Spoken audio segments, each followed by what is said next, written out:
黄金の乱、領州での変将、寒水の乱と戦乱があちこちで発生するようになってきたね。霊帝や十条寺は危機感をあまり感じていないようだけど。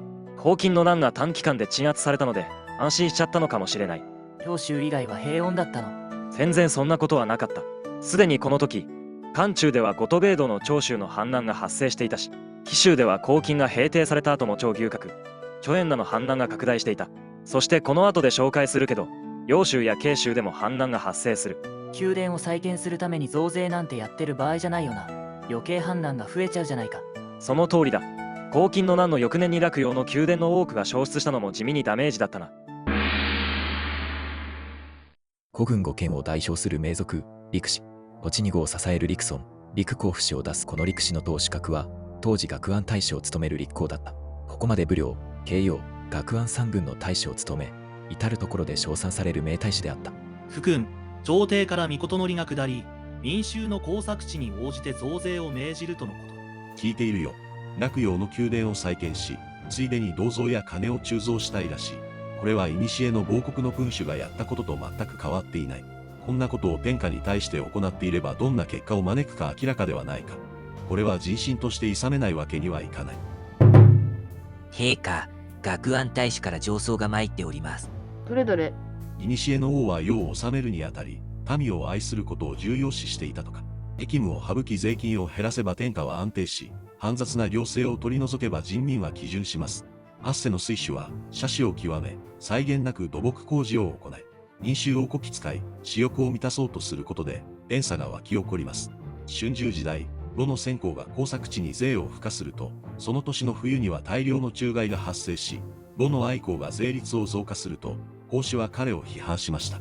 どこに人民の財物を略奪して、何の役にも立たない同人を鋳造して良い法がありましょう。聖人の国会を捨て、自ら滅亡を求める道理があって良いものでしょうか。陛下におかれましては、誤りを改められ、正しい意見をお取り上げになり、人民が心に抱く怨恨を消し去られますように。陸公はけしからん。亡国の事例を引き合いに出して英明なる陛下と比べるとは最大の不敬です。そうですそうです。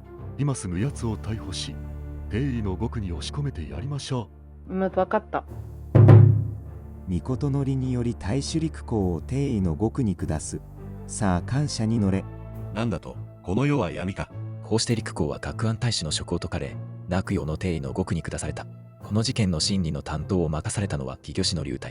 官邸から霊帝の時代にかけて三公を歴任した流暢の甥で、彼と弟の龍陽はいずれも優秀な人物として高く評価されていた。陸殿の事案を調べているのだが、まあひどい話だな。天下の人々は皆真実を知っています。世も末ですな。龍太が陸公のために陳述を行ったために、陸公は無事に郷里に戻ることができた。後に朝廷はまた陸公を招聘して議論とした。海山郡南城県の名門、楊氏、後に秦の名将楊子などを出したこの名家は楊職が当主格だった。大将軍東宮に仕え、東湖の禁で十数年間自宅謹慎を強いられた彼は、黄金の乱により東湖の禁が解かれると官職に復帰し、この時露光大使を務めていた。冥府大変です。黄金の大軍が攻めてきます。巨州が黄金に抑えられているから、朝廷の援軍は期待できない。我らの力で守るしかない。県内の20歳以上の男を集めろ。倉庫からありったけの武器を持ち出せ。賊が城壁に火を放ちました。城が燃えています。体の弱い奴らを消火班に回せ。残りは全員陣を張って防戦するのだ。兵職は民衆数万人を集め、一緒に力を合わせて黄金と戦った。そして見事に黄金を撃退し、露光軍は安定したのである。しかし中平3年、今度は隣の慶州甲賀郡で反乱が発生した。天井には財宝がたんまりあるぞ。みんなで南陽軍を攻撃しよう。長寿に率いられた反乱軍は北西の南陽軍に侵入し、燕を目指した。側軍側が軍に侵入してまいりました。黄金軍の大軍を破ったこのわしの軍に攻め込むとは大胆な。返り討ちにしてくれる。軍兵を集めよ。はっ。しかし重税に苦しむ民衆の不満は頂点に達し、反乱軍は急速に膨張していた。よし、数で押しつぶせるぞ。力攻めだ。こわわ、こんなに強いのか。反乱軍は南陽大使の心血をあっさり殺害し、6つの県を陥落させた。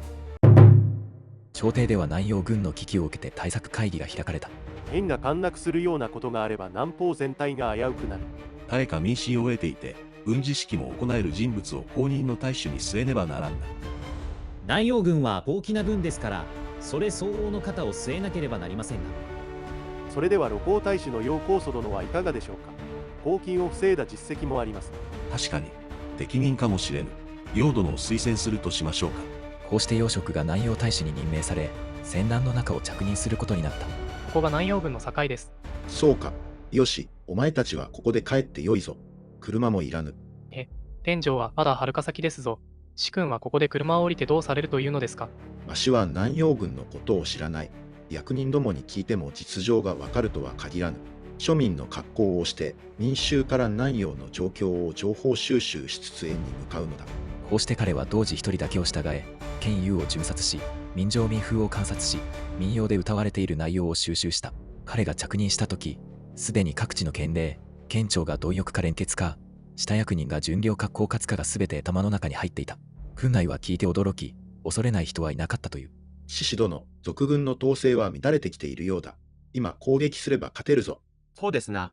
共に攻撃を仕掛けましょう。周平3年6月、楊職は慶州獅子王兵と共に長司に対して反撃をかけた。賊の大半は普通の民衆だ。長司を勝ち取ればちりぢりになる。目指すは長司の首だけだ。急速に膨れ上がっていた反乱軍だが、政府軍の統制の取れた攻撃には案外もろかった。長司の首を打ち取りました。敵は総崩れです。よし、でかした。この戦いで楊職は反乱軍の主級5000以上を挙げた。残党は皆楊職を訪れて投降し、楊職は上奏して彼らを皆許し、制御に戻させたのである。反乱はなんとか収まったな。次は民衆の生活を安定させねば。それにしてもこの軍は金持ちの権力者が多いな。もともと経済の一大中心地である上に、清楚公武皇帝のお膝元で建国の元勲の子孫が大勢いるからな。民衆は苦しんでいるというのに皇族は奢侈に流れている。この風潮をなんとか変えねば。楊職は奢侈な風俗を嫌い、いつもボロボロの服を着て、粗食を食べ、破れた車に乗り、貧弱な馬に乗った。こうして率先して質素倹約を示したのである。今度の大使は偉くなりそうだな。なんとか取り入って引き立ててもらいたいものだ。何か大使の好物を差し上げれば、気に入ってもらえるかもしれない。おい、今度の楊大使って何が好きなんだ？好きって？ほら、好きな食べ物とか、なんかあるだろう。あのお方はお刺身が好きですね。刺身か、わかった。福君、府城から生きた魚が届けられました。お、これが刺身が好きだと聞いて差し入れか。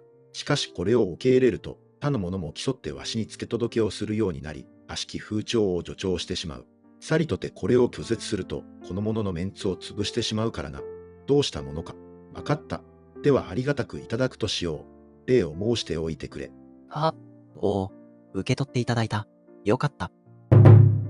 よし、また福君に魚を献上するとしよう。今度はわしが自ら届けるか。何か見返りがあるかもしれん。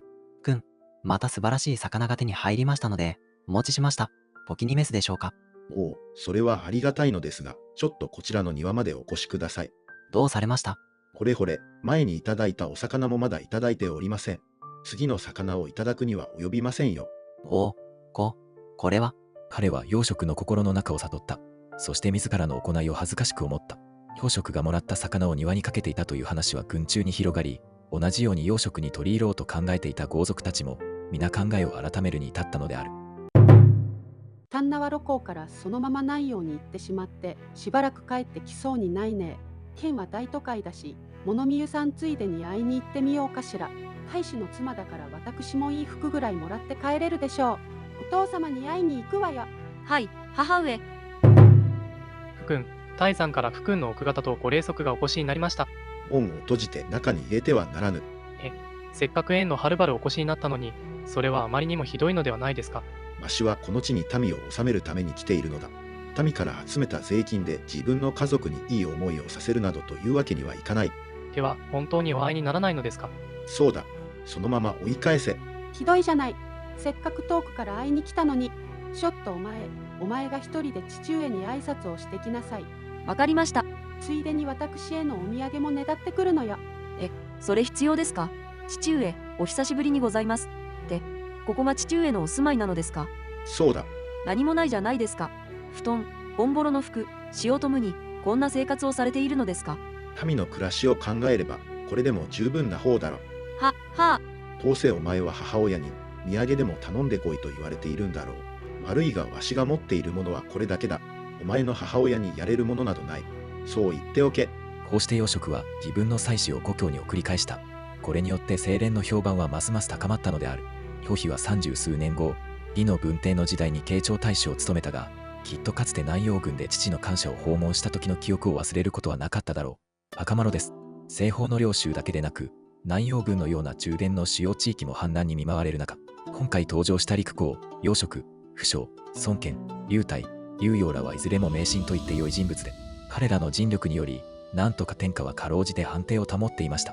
宝沢が権力を握り、天下が大乱に陥るのは、この3年後のことです。今後も中国の歴史を中心とした動画を上げていきますので、この動画がいいと思った方は、チャンネル登録とグッドボタンをよろしくお願いします。最後までご視聴いただき、ありがとうございました。